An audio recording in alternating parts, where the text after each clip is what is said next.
नमस्कार, स्वागत है आपका संप्रेषण विद एसएस में। मैं हूं आपका दोस्त डॉक्टर एसएस त्रिपाठी। सर्वप्रथम सभी माननीय दर्शकों को गणतंत्र दिवस की हार्दिक शुभकामनाएं। आज देश भर में गणतंत्र दिवस की धूम है। देश भर की इमारतों, संस्थानों पर तिरंगा लहरा रहा है और लाइटें जगमगा रही हैं। आज ही के दिन 72 साल पहले 26 जनवरी 1950 को देश का संविधान लागू हुआ था। संविधान निर्माण में प्रमुख भूमिका थी बाबा साहब अम्बेडकर की और संविधान बनने में लगभग 3 वर्ष या यूं कहिए 2 वर्ष 11 महीने 18 दिन लगे थे। और बाबा साहब अम्बेडकर ने उस समय उपलब्ध विश्व के सभी संविधानों का गहनता से अध्ययन किया और फिर अपनी सोच अनुसार जो भारत के लिए सबसे बेहतर था उस संविधान का निर्माण किया। संविधान सभा ने से 26 नवंबर 1949 को अंगीकार किया, पर यह सरकार ने राज्य प्रणाली में लागू किया 26 जनवरी 1950 को। अब दर्शकों के मन में कुछ प्रश्न उठते होंगे कि 15 अगस्त 1947 से देश की आज़ादी के बाद और 26 जनवरी 1950 के बीच के समय में देश किन नियमों से चलता होगा। तो मित्रों, जवाब साफ है। उस समय देश चलता था अंग्रेजों के बनाए गए भारत सरकार अधिनियम 1935 के अनुसार। वही नियम लागू होते थे। और फिर एक दूसरा सवाल कुछ दर्शकों के मन में आ सकता है कि भाई जब ये 26 नवंबर 1949 को बन गया था तो फिर ऐसी क्या दिक्कत आई कि इसे लागू करने के लिए हमें 2 महीने और इंतजार करना पड़ा। तो मित्रों, इसका जवाब भी सीधा साफ है कि जब हमें आज़ादी नहीं मिली थी तो हमारे महापुरुषों ने 26 जनवरी 1930 को पूर्ण स्वराज्य की मांग रखी थी और उसके उपलक्ष्य में तय किया था कि अब से हम 26 जनवरी को ही स्वतंत्रता दिवस मनाया करेंगे। और वो सांकेतिक रूप से 1930 से लेकर 1947 तक 26 जनवरी को ही स्वतंत्रता दिवस के रूप में मनाते रहे। और यही कारण था, चूंकि 26 जनवरी उनके लिए इतने सालों से महत्वपूर्ण दिन था, इसीलिए उन्होंने ये तय किया कि 26 जनवरी का महत्व बरकरार रहे। इसीलिए नए संविधान को 26 जनवरी 1950 से लागू किया। तो मित्रों, अब ये बात मन में आती है कि 26 जनवरी 1950 का क्या नज़ारा था जब पहली बार गणतंत्र दिवस मनाया गया।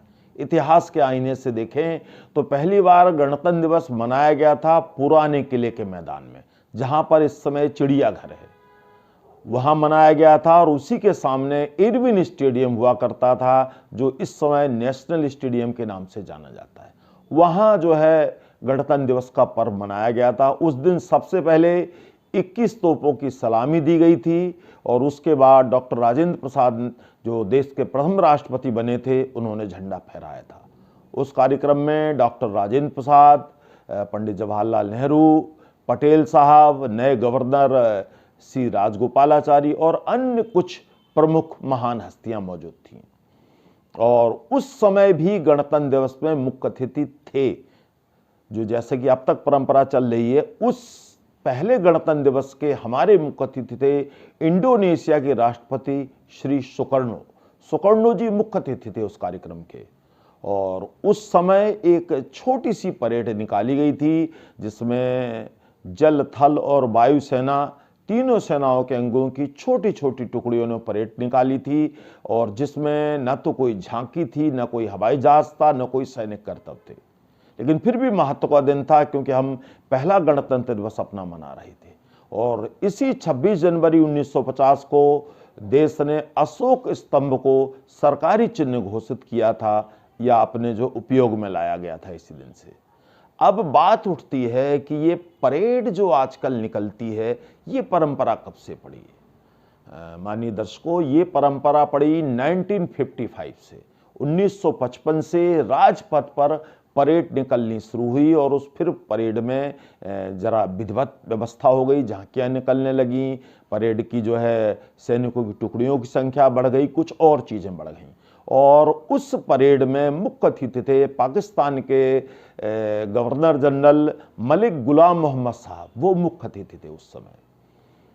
और उन दिनों जो है देश के राष्ट्रपति एक घोड़े वाली बग्घी में बैठकर निकला करते थे और दर्शकों के बीच से होकर जाते थे। यह परंपरा कई वर्षों तक चलती रही। बाद में सुरक्षा कारणों से यह परंपरा बदली गई और अब राष्ट्रपति महोदय महामहिम जो है कार में बैठकर आते हैं अपने सुरक्षा गार्डों के साथ। और राजपथ से लेकर लाल किले तक की जो झांकी होती है, जो जाती है, वो लगभग 8-10 किलोमीटर का रास्ता है। वो पूरे रास्ते भर सजावट रहती है, सुरक्षा व्यवस्था रहती है और झांकियां देखी जा सकती हैं। और इस दिन पूरे देश भर में रंग बिरंगी लाइटें सरकारी इमारतों पर, संस्थानों पर, घरों में झंडे वगैरह लगाए हुए होते हैं। पूरे देश में धूमधाम, एक रौनक का माहौल होता है, एक त्यौहार का माहौल होता है। तो हम गणतंत्र दिवस के बारे में कुछ और बातें करेंगे एक छोटे से विराम के बाद। बने रहिएगा हमारे साथ।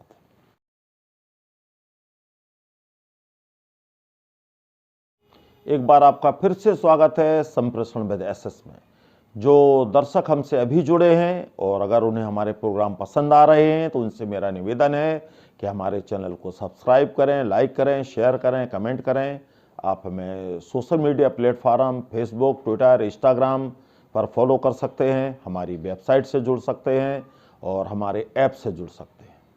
हम आपके लिए ऐसे ही शानदार कार्यक्रम लगातार लाने वाले हैं, तो आप हमसे जुड़िए और अपने मित्रों से भी शेयर करिएगा।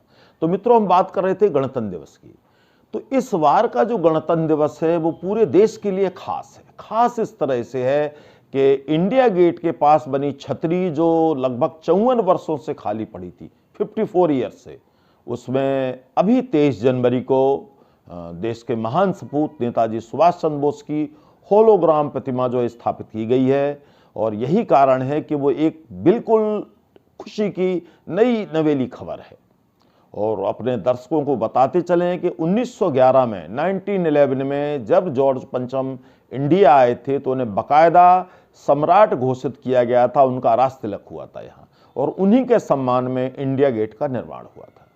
और जब 1939 में जॉर्ज पंचम की मृत्यु हो गई तो इंडिया गेट के पास ही उस छतरी का निर्माण किया गया और उसी में जो है जॉर्ज पंचम की एक प्रतिमा स्थापित की गई। और आपको बताते चलें, थोड़ा आश्चर्य की बात भी है कि वह प्रतिमा आज़ादी के बाद तक लगी रही और 1968 तक लगी रही। मतलब आज़ादी के 21 वर्ष बाद तक वो प्रतिमा लगी रही और 1968 में उसे वहाँ से हटाया गया और हटाकर बुराड़ी के कोरोनेशन पार्क में पहुँचा दिया गया। और तब से 1968 से लगातार वो स्थान खाली पड़ा था। बहुत बार मांग उठी थी कि वहाँ बापू की प्रतिमा लगाई जाए, कुछ और महापुरुषों के भी नाम चले थे। अंततः जो है वह सम्मान मिला देश के महान सपूत नेताजी को। और मुझे लगता सबसे उपयुक्त स्थान जो है नेताजी के लिए ही था वो, कि नेताजी ऐसे हैं जो पूरे देश के दिलों में आज तक जीवित हैं और हमेशा आदर्श प्रेरणा स्रोत बने रहेंगे हमारे।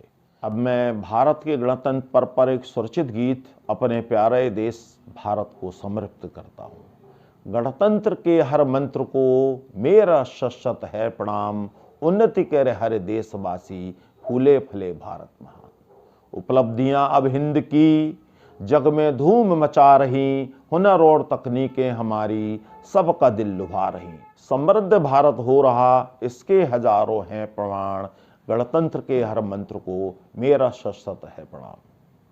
नहीं उपजता अब द्वेष कोई, नहीं उपजता अब द्वेष कोई, जाति भाषा धर्म पर भेद भी अब मिट गया, क्षेत्र रंगत कर्म पर रहते सभी सुकून से, सुरक्षित हर एक धर्म स्थान, गणतंत्र के हर मंत्र को मेरा शत है प्रणाम। शिक्षित सभी जन हो रहे, महिलाओं को है बल मिला। शिक्षित सभी जन हो रहे, महिलाओं को है बल मिला, खुशहाल है बचपन सभी का, हर बुजुर्ग का चेहरा खिला। सुविधाएं नई नई मिल रही, हो रहा सबका उत्थान, गणतंत्र के हर मंत्र को मेरा शत है प्रणाम, मेरा शत है प्रणाम। छिपे दुबके शत्रु सारे, छिपे दुबके शत्रु सारे, बैठा दिल में खौफ डर, लक्ष्मण रेखा हमने खींची, अब नहीं उठेगी नजर, अब नहीं उठेगी नजर। जो आएगा मिट जाएगा, जो आएगा मिट जाएगा, तैयार हैं सेना के जवान, गणतंत्र के हर मंत्र को मेरा शत है प्रणाम। आओ कर ले मिल के प्रण, हम देश को आगे बढ़ाएंगे। आओ कर ले मिल के प्रण, हम देश को आगे बढ़ाएंगे। नहीं यहाँ कोई अपना पराया, हम साथ साथ हाथ बढ़ाएंगे। हमें कसम भारत माँ की है, हमें कसम भारत माँ की है, अब तिरंगा छुएगा आसमान, अब तिरंगा छुएगा आसमान। गणतंत्र के हर मंत्र को मेरा शत है प्रणाम। उन्नति कर हरे देशवासी, फूले फले भारत महान, फूले फले भारत महान। जय।